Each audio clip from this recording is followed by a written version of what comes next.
are told that the simple apprehension of corporeal objects, if present, is sense. That is sense perceived. This is now sense perceived. I can see you, and if you speak, and I hear you, that is sense perceived, and you're present. Therefore, that is real, they say. If absent, it is imagination. In other words, it isn't real. It isn't sense perceived. Now we'll take one of the senses. We'll take the sense of smell. Since smell is a chemical sense, a contact is necessary for perception. You have to actually have a chemical contact to smell in this world. Now I ask you to join with me. Maybe you do not like flowers as I do. Can you smell a rose? And it's not present. There aren't any roses here or in your presence. But can you now imagine a rose and smell it? I can. It's so distinct. Well, if the rose is not here when I smell it, why is its fragrance in the air? When it depends upon a chemical contact. You cannot smell anything in this world without a chemical contact. I go into the kitchen, so I smell gas. And it's not lit, but I notice I smell gas. It's a chemical contact. Then I notice that the wind, leaving the window open, blew out the little pilot light.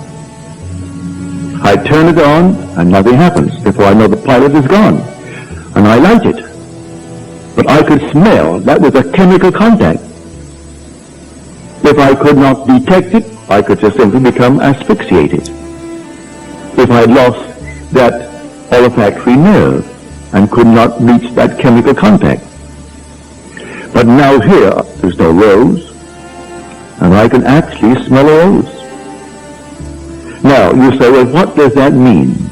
It means so much to me. You can smell money. Money has an odor unlike anything in this world. Entirely different. You can actually take it and smell it. A money bag is more fragrant to the miser than all the flowers of the world. It's a pleasant odor to him. Not to me. I need money.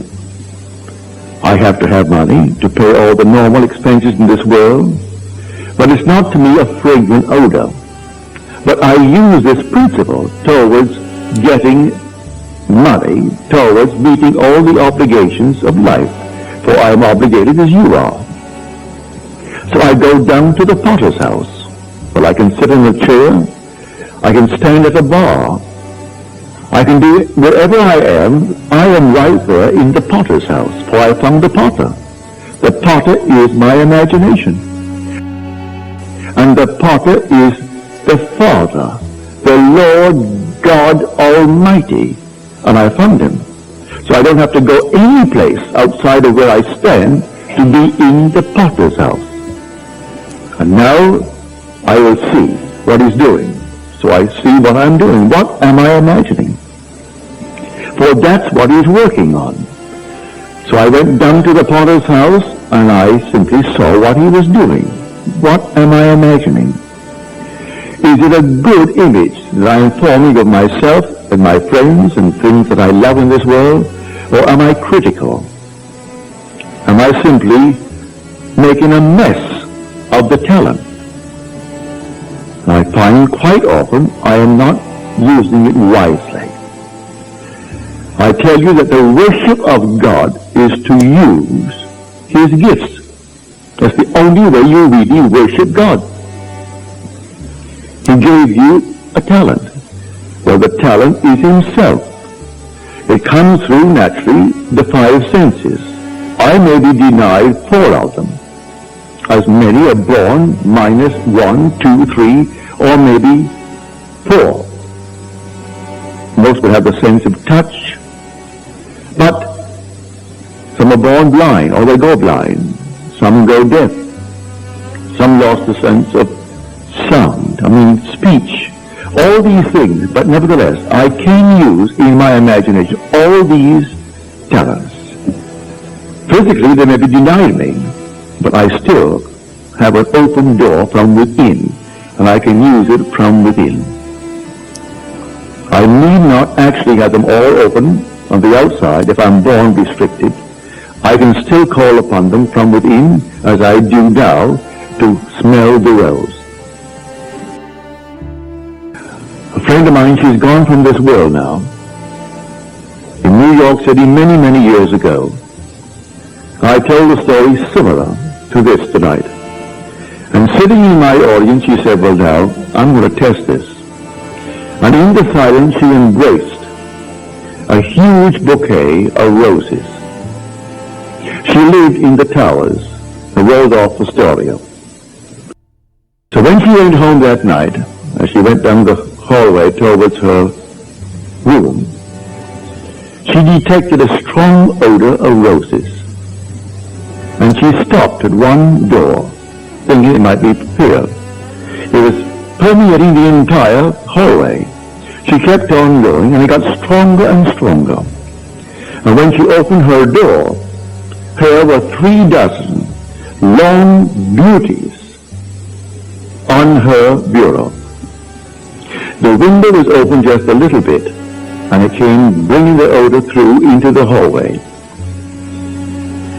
There was no note on it, but here were these lovely roses. The next day, she was informed how it happened. That night, the English-speaking Union gave a party for the present Queen's mother, who was Queen Elizabeth, but not Queen in the true sense of the word. She was George's wife.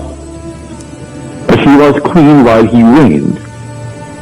And they had these enormous flowers raised for the occasion. And at the end of the banquet, when 1,000 of them sat at this dinner, they wondered what to do with the roses. And the head waiter said, well, Mrs. Niemeyer loves flowers, especially roses. Send 3 dozen up to her room. You either throw them away or find some way to use them wisely. And so Mrs. Niemeyer was given 3 dozen of these beauties, which she certainly did not expect, but she thought she would try it. And she embraced in her mind's eye, she could smell the roses. And then came 3 dozen beauties into her room. I have known people who would take money in their mind's eye and actually feel it, and it's not present, and smell it and count it off. And then it happens just like that. Man is not completely confined to the little garment and the 5 senses through which contact is made with the world. He has imagination. Imagination is God. That's the potter. That is the Lord. That is our Father. And He gave us Himself. And the only way to truly worship God is to use His gifts.